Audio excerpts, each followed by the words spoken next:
Hi. Hi. Let's pause for a second. Probation revocation hearings might not sound flashy, but they're make or break moments. Think of it like a suspended sentence hanging above your head. One wrong move, and boom, it drops. That's exactly what Angel is facing right here. Court is calling 2022 CR 0054 State versus Angel Montoya. Can I have parties announced for the record for the state, Rick Pena for the state of Texas. for the defense? Attorney Bill Simmons for defense. And are you Angel Montoya? Yes, ma'am. Did you review the document entitled State's Motion to Enter Adjudication of Guilt and Revoke Community Supervision and State's Motion to Supplement Pending Motion to Enter Adjudication of Guilt and Revoke Community Supervision? Yes, ma'am. Are you the same Angel Montoya who's placed on deferred adjudication in 2022 CR 0054 for the offense of injury to a child bodily injury on February 13, 2024 for a term of 6 years? Is that you? Yes, ma'am. All right, state. Yes, Your Honor. Office states supplemental pending motion to enter adjudication of guilt and revoke probation. Violation condition number 4. In Bexar County, Texas, the defendant, Angel Montoya, did then and there fail to report to the supervision officer as directed for the months of April, May, and June 2025 in violation of condition number 4. How do you plead to that? True or not true? Okay. I'm sorry? True, sir. Additionally, on state's original motion to enter adjudication of guilt, state will waive all of those violations. Any objections? No objection, Your Honor. Did you understand by pleading true to violation of condition number 4, the court could find it true, grant the motion, find you guilty, and sentence you up to 10 years in the prison and up to a $10,000 fine? Yes, ma'am. Knowing that, do you still wish to plead true to violation of condition number 4? Yes, ma'am. Court will find violation of condition number 4 true. Is there a proposed agreement? There is, Your Honor, and Yep. that is for the motion to be denied to allow the defendant to apply for felony drug court. Should she be accepted to that, then fine. Should she not be accepted to that, then alter and amend conditions of her current probation to add SATIF followed by SATIF aftercare. All right. Why isn't she reporting? Your Honor, is the court inclined to hear testimony? Because I have one witness as well. Yes, I want to know why she's not reporting. If I could, and then we'll call her. Judge. Sure. If I could call Leslie Banderas. Right.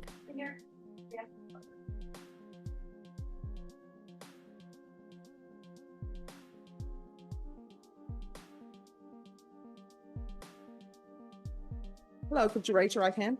Yes, ma'am. Do you solemnly swear or affirm the testimony you give will be the truth and nothing but the truth, so help you God? Yes, ma'am. All right, you can lower your hand, state your name for the record. Leslie Banderas. All right. Counsel, you may proceed. Ms. Banderas, how long have you known Ms. Montoya? All right. All her life. And you're familiar with her legal situations that she's been involved with, correct? Yes. Okay. And you've got a unique knowledge of that based on some of the organizations that actually, community organizations, the numerous community organizations that you're involved with, correct? Yes. Like, what are some of those organizations? I have an organization, it's called Homies and United Network. Mhm. How we deal with the formerly incarcerated and their families, like, providing resources or guidance into the right direction. I also work with TOPS, and I also work with a national organization called All of Us Are None. Okay. And in terms of your working with TOPS, what kind of work do you do with them? With TOPS, basically we just get together and try to provide the resources that the individuals that we're working with needs. Therefore, if I can provide it, then of course I guide them to, like, TOPS, they're one organization they deal with housing and stuff like that. As far as we deal more with, like, teaching the formerly incarcerated and their families on their rights to vote. And then again, we do a lot of mentoring as far as, like, against bullying for the kids and stuff like that. And you work a lot within the community, correct? Yes, we recently just did a formerly incarcerated march that came out on TV. We did it, I think, on May 31st, was it the last?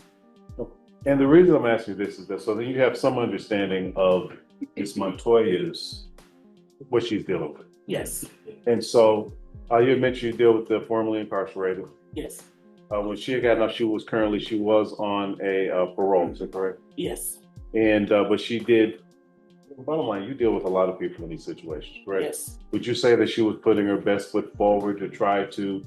This is where it gets gut-wrenching. On paper, Angel is failing probation. But in real life, she's also putting in work, classes, parenting programs, therapy. So here's the question. Should the system judge her by the slip-ups or by the progress?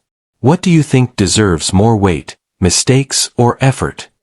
Be in compliance with her parole and the new probation that she had received? Yes, from what I saw, she was completing going to classes, and correspondence with her probation and her parole officer. We were even getting visits. She was getting visits to homes. So she, as far as I know, they were good visits, you know, as far as I'm going over there. I didn't really, like she volunteers. I have her, whether it's passing out flyers or helping us organize events, things like that. I mean, just nothing. You know, she wasn't like the party goer or anything like that as far as I saw.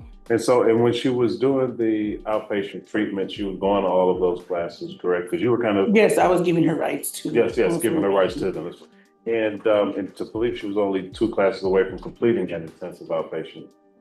Yeah, I know one of them she did complete. I'm not sure if she was still needed to complete more. And in terms of the parenting classes, she actually completed those. Oh, yes. Okay.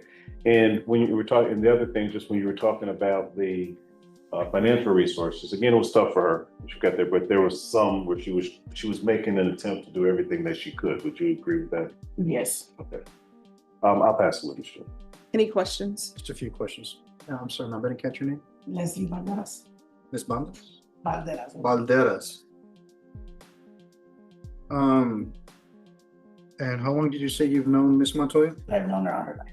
All her life. So since you were children, you guys grew up together, I guess? I'm her mother. Oh, you're her mother. I'm sorry, I didn't hear that part too. All right. So you being her mother, are you aware of the issues she's been having with substance abuse? Yes, I've been aware as far as what she was like smoking. Okay. To your knowledge, how long has she been abusing drugs or smoking, as you said? I'm not even gonna lie to you. My kids didn't even start messing up their life after they moved out of the house after the age of 18. Okay, so She's always I've never had problems with her in school, anything like that. She graduated, even had a scholarship to go to college. She was good, so. all right, so after adulthood is when these issues started to come about. And what did you do to try and help her with those issues? Well, like I said, when she moved out is basically when she started doing all that stuff. The thing what I did was like pull her away. You know, like I said, she volunteers a lot. I have my own organization. Okay. So come on, let's go do this, let's go do that. And again, because she has kids, so my grandkids, I want them to see, you know, hey, this is a positive right to go. Like I even offer counseling. Okay. Because we also offer that for free as well. Okay. Have you yourself specifically seen her smoking marijuana or any other type of drug? No. Has she ever appeared under the influence to you? No. I just want to clarify, like with this, what she's dealing with right now, I haven't. Okay, like when she moved out of the house, back when before she even got in trouble, there has been occasions that I've seen to where, Okay, so doing that. But so in the past you have seen her smoke marijuana, but recently you're saying you haven't. Is that what you're saying? You don't have it. Okay, so when was the last time you saw her use marijuana? Before she went to prison. Okay. And this was Right. years ago. Okay. And since then, you're saying you've been trying to help her get that issue resolved, correct? Yeah, like I said, I was the one giving her the rights to the classes and picking her up from the classes. Okay, like what do you have to do, Angel? Do you need to come up? They need my number. The probation officers, parole officers, they all know my number. They all call me. Okay. We always correspond. Like I said, they go to the house. Okay. Did you also help her check in with probation when she's supposed to? Her probation officer, like I said, would call me because they switched all the time. Right. Yes. So every time they would switch, they would call me. So I would be in correspondence with them. Like if they felt that, oh, you know what, Angel, and she needs to come and see me for this, whatever. They don't call me if they couldn't get over it, but she had her own phone. I provided that. Sorry to Yes, when interrupt. you- So, sorry to interrupt. You're recommending that she be continued? Correct. All right, so here's my question for her. Either she wants to be on probation or not. She's not going to be released today. She's going to safety. If she doesn't want to go to safety, then she's going to be revoked. I believe the recommendation was Saturday County, or no, safety. It's sad, but based upon the stipulations that were entered into and what she did, obviously there are major drug issues, and this is more than just, I think, can be taken care of by SATF, because let me just tell you the reason why I say that. She's looking at 10 years in the prison. And just like that, the judge lays out the ultimate fork in the road. Prison rehab or straight up prison time. No wiggle room, no third option. This is the cliffhanger moment where everything hangs in the balance. Stick with me, because Angel's choice next will decide her future. So she has some choices to make. Either I use drugs, and potentially could go to prison for 10 years, or either I don't. And she made the choice. I'm going to use. So that tells me that her thought processes are not where they should be, and that she's in the throes of her addiction. So I'm going to give her a choice of whether she wants to be continued on probation and go to safety, or whether she wants to go to prison. What is that, CFP? It's an inpatient treatment facility at the prison. Oh, at the, and they provide housing, because me, Yes, they do. what, like I said, the organizations that we do, we just basically feel, they need help regardless of what. No, they're gonna give her help. Regardless of what the case is, every individual needs help. No, they're going to give her help if she wants it. So let me have you step back, and I'm going to ask her what she wants. And Your Honor, so we're saying that there's no option for her to at least be interviewed by a felony drug court? Felony drug court is probably not going to accept her. I'd say 98%, because of these charges and the underlying facts that are in these stipulations. So you have a choice.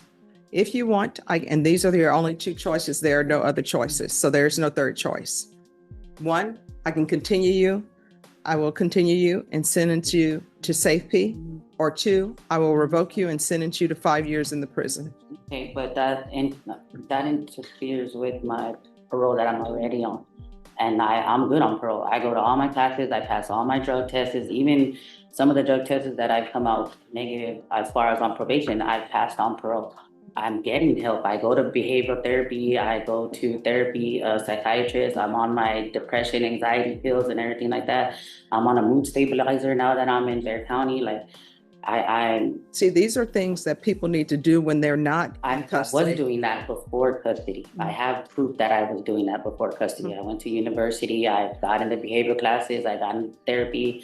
When I went to my TAP evaluation, I asked for the intensive outpatient drug course because I told her I felt like I needed the help. And if I may, Judge, we did verify that with probation. She was only one class away from intensive outpatient, but I think the big thing is that they wrote her glowing reviews. They said she was doing a very good job. That's in the notes. It's also reflected in the court summary.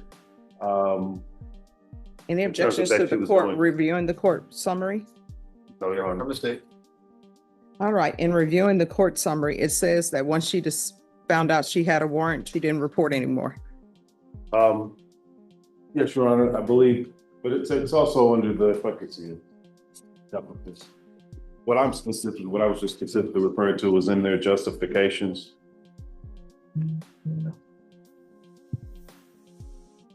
Just that specific language about. All right, so what I'm telling despite everybody. their great attendance in the IOP program. All right, so this is what I'm telling everybody. They 99%. There's a 1%, maybe they'll accept her in the felony drug court, but there's a 99% chance they are not. What I'm telling you is she has a choice. If she would like for me to revoke her, I will sentence her to the 5 years. If not, then, I'll send her to felony drug court, but I'm telling you, felony drug court is not going to accept her. There's a 99% chance they won't accept her. If they don't accept her, she's going to safety. So those are the choices. There are no other choices. Yeah, I understand this. Can I have 30 seconds, Judge? Yes.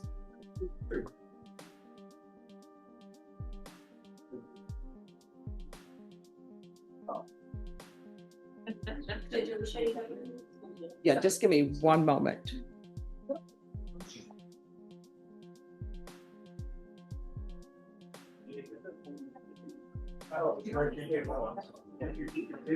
What you just witnessed shows how a single mistake can completely change a life.